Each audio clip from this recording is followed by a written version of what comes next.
দয়াল আমি কোন চরে বাঁধি পরে নতুন দয়াল আমি কোন চরে বাঁধি পরে নতুন ওরে আমায় সেই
বাঁধবো নতুন ঘর, সেই চরণে থাকবে কেহ আমায় নিবে নিগো খোঁজ খবর।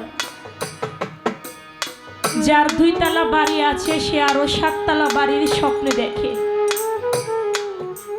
যার একটা গাড়ি আছে সে আরো 2টা গাড়ির চিন্তা করে। কিন্তু যখন প্রাণ পাখিটা চলে যাবে, আমার বাড়ি, আমার ঘর, আমার টাকা, আমার পয়সা কোনো কিছুই আমার আর থাকবে না। সকালবেলা মারা যাবে, কখন বিদায় দিবে সেই চিন্তাই পরিবার পরিজনেরা থাকে। আমি যত দামি খাটে ঘুমাই, যত দামি বিল্ডিংয়ে, যত দামি বাড়িতেই থাকি না কেন, আস্তে করে আমাকে ঘর থেকে বের করে দিবে। আমার ভাগ্যে 3.5 হাত, কারো ভাগ্যে মাটিটা জুটে, আবার কারো ভাগ্যে জুটেও না। তাই বলেছি আমি কোন চরে বাঁধবো নতুন ঘর, আমরা কেউ বলতে পারি না। দয়াল রে, সে চরে নি থাকবে কেহ, কদম মস্তান আমায় নিবে কি তুমি খোঁজ খবর? সেই চরণে থাকবে হারে কেহ তোমার মতো বুকে নিবে রে টেনে। এই যে আমার সোনার দেহ যাবে একদিন মাটির সাথে মিশে, আমার খেলার সাথী পথের পথিক সেদিন মুখ ফিরিয়া কেউ চাইবে না আমার পর হয় পুত্র পরিবার। আমি যাকে আপন ভাবি, আমার বাবা, আমার মা, আমার স্ত্রী, আমার সন্তান, এই যে আমার সন্তান যাদের জন্য আমি জমি জমা সব কিছু রাখলাম, ওই সন্তান কি বাবা আমার? আমার যদি হইতো তাহলে সন্তানের হাতে বাবা খুন হইতো না। যেই মা 10 মাস 10 দিন সন্তানকে গর্ভে রেখে লালন পালন করে, সেই সন্তানের কাছ থেকে মা কখনোই লাথি খাইতো না, মা কখনোই মায়ের খাইতো না। বর্তমানে ফেসবুক যুগ, আমরা সবাই দেখি যে সম্পত্তির জন্য নিজের সন্তান তার বাবাকে খুন করে ফেলতেছে। শুধু খুন না, টুকরা টুকরা করে কাইটা পর্যন্ত জায়গায় জায়গায় ছিটায়া ছড়ায় রাখতেছে। পুত্রবধূকে পুলিশে জিজ্ঞেস করে, আপনি যে আপনার শ্বশুরকে কিভাবে মারা গেছে? কয় সম্পত্তির জন্য। তারা আপন 2 ভাই, সম্পত্তির জন্য তার বাবাকে মারছে। আমি বস্তা এনে দিয়েছি, আমি যে দাটা দিয়া কুপাইছি ওই দাটা আমি আগাই দিছি।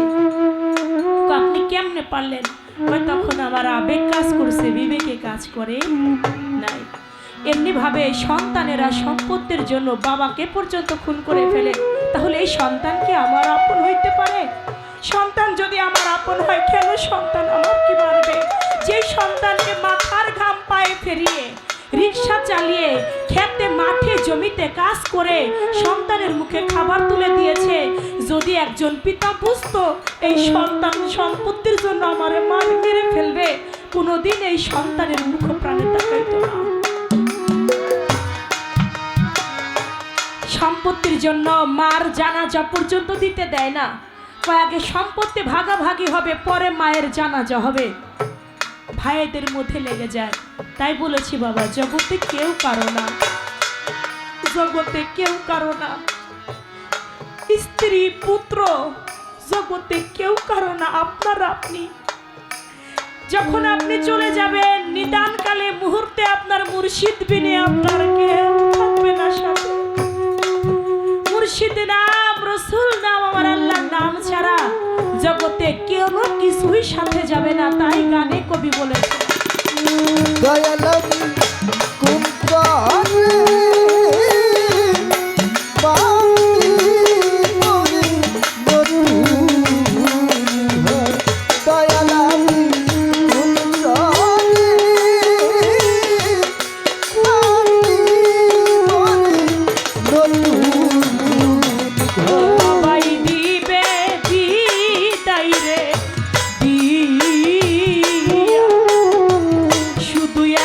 সাদা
আদম মস্তান তোমার মতো